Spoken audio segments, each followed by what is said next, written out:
गांव में रहने वाला एक नौजवान लड़का पुरानी बुरी यादों को ना भूल पाने और एक ही चीज के बारे में बार बार सोचने की आदत से परेशान था। अगर उसे कोई कुछ कह देता या फिर उसके साथ कुछ थोड़ा सा भी गलत हो जाता तो वो बस उसी एक घटना के बारे में पूरे दिन सोचता रहता।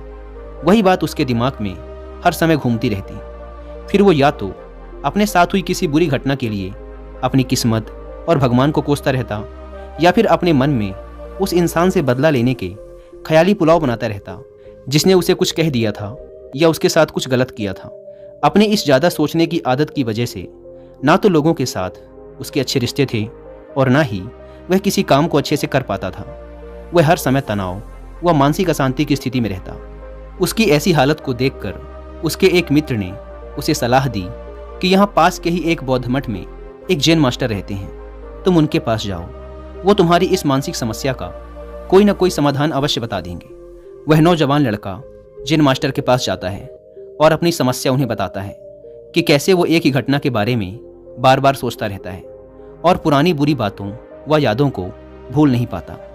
लड़के की समस्या सुनने के बाद जैन मास्टर वहां से उठकर मठ के अंदर चले जाते हैं। जैन मास्टर का बिना कुछ उत्तर दिए यूं उठकर चले जाना लड़के को कुछ अजीब सा लगता है, लेकिन वो फिर भी वहीं बैठा रहता है।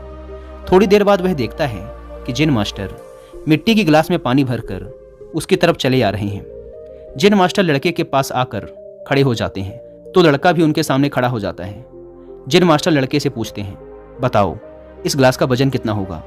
लड़के ने कहा, मैं एकदम सटीक तो नहीं बता सकता, लेकिन इस गिलास का वजन बहुत ही कम है। अब जैन मास्टर ने गंभीर होकर कहा, मेरा प्रश्न ये है कि अगर मैं इस गिलास को थोड़ी देर तक ऐसे ही पकड़कर खड़ा रहूं तो क्या होगा? लड़के ने कहा, कुछ भी नहीं होगा।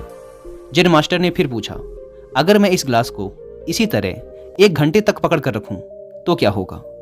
आपके हाथ में दर्द होना शुरू हो जाएगा। लड़के ने कहा। जैन मास्टर ने फिर प्रश्न किया, अगर मैं इस गिलास को ठीक इसी तरह पूरे दिन पकड़ कर रखूं तब क्या होगा? आपके हाथ में बहुत ही भयंकर दर्द होना शुरू हो जाएगा। आपका हाथ सुन्न भी हो सकता है, आपकी मांसपेशियों में भारी तनाव आ सकता है और यहाँ तक कि आपके हाथ को लकवा भी मार सकता है। लड़के ने गंभीर शब्दों में कहा।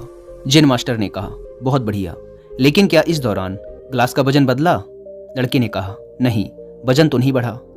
तब भला हाथ में दर्द और मांसपेशियों में तनाव क्यों आया? जैन मास्टर ने पूछा। बहुत समय तक पकड़े रहने के कारण, लड़के ने जवाब दिया। जैन मास्टर ने फिर प्रश्न किया, अब इस दर्द से छुटकारा पाने के लिए मैं क्या करूं?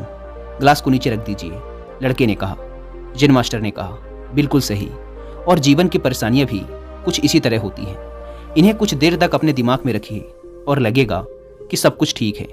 उनके बारे में ज़्यादा देर तक सोचिए और आपको पीड़ा होने लग जाएगी, और इन्हें और भी देर तक अपने दिमाग में रखिए, फिर ये आपको अशांत व पागल करने लग जाएंगी और आप कुछ भी नहीं कर पाएंगे। जैन मास्टर ने लड़के की तरफ इशारा करते हुए कहा, अपने जीवन की पिछली गलतियों और घटनाओं के बारे में सोचना जरूरी है, लेकिन उससे भी ज़्यादा जरूरी है उनसे सीखकर आगे बढ़ना। अगर तुम एक ही बात को पकड़कर बैठे रहते हो तो ठीक उस गिलास की तरह यह भी तुम्हारे जीवन में दर्द पैदा कर देगा। अगर तुम आज अपने अतीत को लेकर बैठे रहते हो तो ये आज भी तुम्हारे हाथ से निकल जाएगा और फिर तुम भविष्य में इसके लिए पश्चाताप करोगे। तुम अपने अतीत के लिए जैसा इंसान बनना चाहते हो या फिर जिन गलतियों के लिए पश्चाताप कर रहे हो, तो तुम आज से ही वैसा इंसान बनने का प्रयास करो और कोशिश करो कि आज तुम वैसी गलतियां ना करो जिसके लिए तुम्हें भविष्य में पछताना पड़े। इसलिए चिंता करना बंद करो और अपने आज के कर्मों पर ध्यान दो, क्योंकि चिंता व्यक्ति को उसकी चिता तक ले जाती है।